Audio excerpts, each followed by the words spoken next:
سندھ کے گاؤں میہڑ میں اعتزل کی رپورٹ وزیر اعظم کو پیش، شہباز شریف کا واقعے پر اظہار افسوس، وزیر اعلیٰ سندھ کو مکمل تحقیقات اور ذمہ داروں کے خلاف کارروائی کا حکم، متاثرین کے لیے 1 کروڑ روپے امداد کا اعلان۔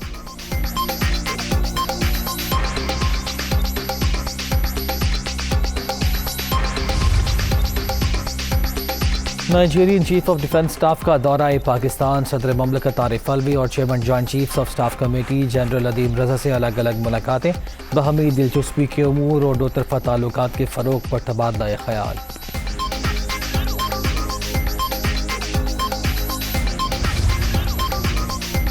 پاکستان میں تعاونات، جاپانی سفیر کی پاک فضائیہ کے سربراہ سے ملاقات، باہمی دلچسپی کے امور اور پیشہ ورانہ تعاون کے فروغ پر تبادلہ خیال۔